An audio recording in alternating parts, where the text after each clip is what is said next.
Today, I am going to do something that I never actually do on this show because, frankly, I'd like to just pretend that he doesn't exist and ignore him into irrelevance. But tonight, I'm going to talk about Donald Trump for a moment. Because one legacy that Donald Trump can unfortunately boast about is that his presidency single-handedly stacked the federal bench with conservative judges who are going to shape the laws of our nation for at least a generation. And I got to tell y'all that the law ain't on our side. There are essentially two kinds of courts: federal courts and state courts. The federal judiciary decides issues that are related to the Constitution, so they ultimately determine all of our fundamental basic rights. Currently, there are about 870 federal judges. They preside over the U.S. District Courts, the Bankruptcy Court, the U.S. Court of Appeals, and of course, the Supreme Court. These judges are all appointed by a president. And these vacancies are, ebbing and flowing depending on deaths and retirements. So it's reasonable that in any given term, a president would appoint 150 or so of these seats. Donald Trump appointed 245, and 234 of them were Article III judges, meaning they get to serve for life. And of course, we can't forget how he also reshaped the current Supreme Court with his appointment of three very conservative judges: Neil Gorsuch, Brett Kavanaugh, and Amy Coney Barrett. Conservatives now have a 6-3 majority in the high court, and those are also appointments for life. Trump managed to have the second most lifetime judicial appointments during the first term of any presidency. And though he ultimately withdrew 8 nominees and the Senate voted no to 143 of his picks, he had major clout in the country's 13 federal appeals courts, which is really important because they are where the final word on most legal matters get handed down. And Trump was strategic about this. He chose younger, more ideological conservative nominees, meaning that they're likely going to sit in those seats for a while, probably longer than many of us are alive. Needless to say, the federal bench is now packed with Republican judges, and the courts are leaning far to the right. We are definitely seeing the consequences of this now, and the impacts are going to be far-reaching and long-lasting. So, you're probably thinking, Aisha, it is Friday. Why should I care?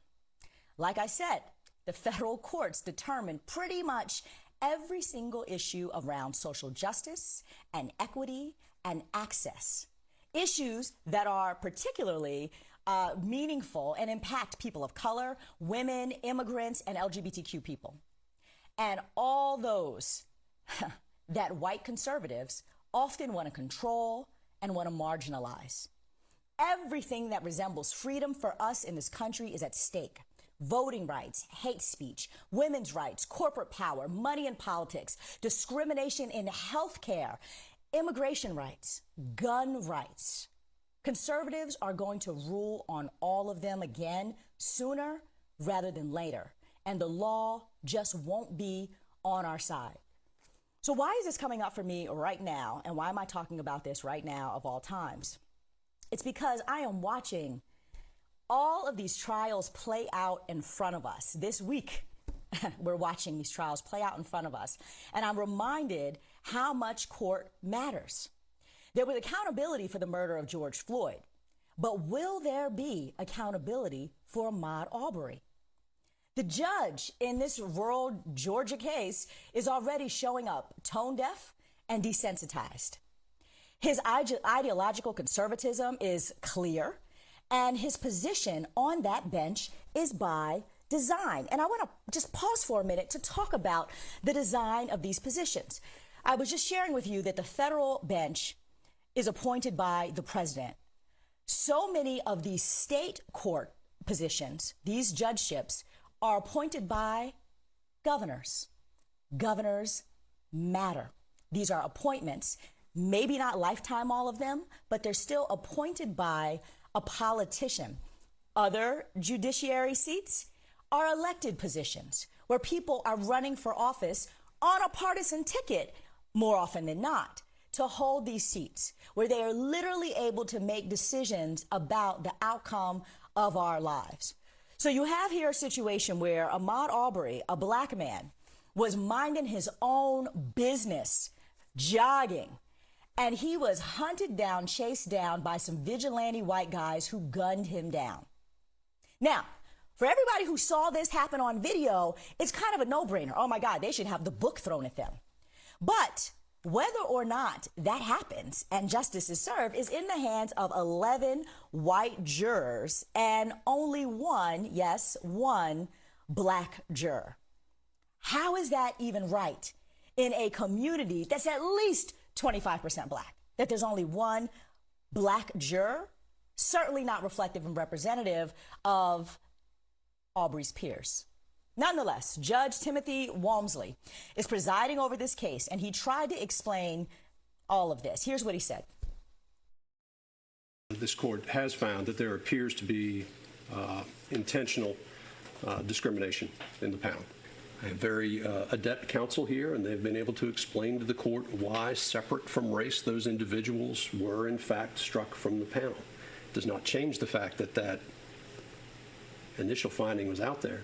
It doesn't feel like that is how it worked, but it's been explained to the court under the terms of Batson why those particular strikes were made. I'm not going to get into the intricacies of why this decision was made, but suffice it to say, there's a lack of representation yet again. And what's happening across the country as Republicans continue to pack the federal courts as well as the state courts, and you've got all these Republicans who are running for office in these state courts, is that we are going to constantly be in a position, like in this one, where even if this trial happens, and let's just say it doesn't go the way that the prosecution had hoped and they expect to go back and appeal it. Well, if they were to appeal this and even, try to argue that we don't think jury selection was actually fair and that jury selection actually shook out in a way that felt like it was representative of the community, and more importantly, that the defense attorneys, which now, a lot of legal analysts are looking at this and saying the defense attorneys used legal tricks and maneuvers to be able to disqualify black jurors and end up with a cherry-picked jury. The recourse for that, the ability to go to the courts and complain and say that this isn't even a just system, is in the hands of partisans. Because conservatives have done a good job of spending a lot of their campaign resources, a lot of money, a lot of energy, and certainly using their buffoon president to pack the courts, both at the federal and at the state level. And I gotta say that the Democrats have sat around and enabled all of this. They've really enabled their conservative counterparts for years and have cleared the path for them to infiltrate the judiciary. I got to tell you guys, we talk so much about getting rid of the filibuster in order to pass voting rights. Do you know when the Democrats got railroaded and the filibuster disappeared? When Mitch McConnell executed what is called the nuclear option and essentially eliminated the filibuster so that he could ram through Donald Trump's 3 Supreme Court picks. He did this after holding up Barack Obama's judiciary picks and essentially rendered Barack Obama a president who appointed fewer judges to the federal bench, who presumably would have been more, liberal-minded judges. Sure, there's a bend there, but I would say more justice-minded judges. Barack Obama appointed fewer in his last 2 years than any other president because the Republicans held up that process. But as soon as they elected a president, they eliminated the filibuster so that they could ram through all of the historic nominations and judges that Trump, of all people, was able to put on the bench. So far right now, President Biden has nominated 60 people to judicial appointments under Article 3. Now remember, Article 3 appointments, these are lifetime appointments. 28 of them have been confirmed. Biden has a tiny window to get through more judicial nominations in the Senate because he's only got this slim Democratic majority that, frankly, since midterms are coming up, we don't even know is going to hold. Nonetheless, it's going to get harder and harder either way, and all of these governorships, like I said, matter. The Virginia election that we just saw Tuesday ultimately now is going to determine the judicial appointments that happen in that state.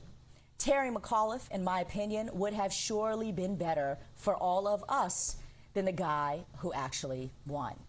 We are in a war to navigate these federal courts. Republicans have been playing a long game for decades. For decades they have, to take over the courts and to stack the courts. And frankly, they've been victorious in battle after battle after battle, which is why the biggest buffoon who sat in the White House got to put 3 people on the Supreme Court, which is unprecedented.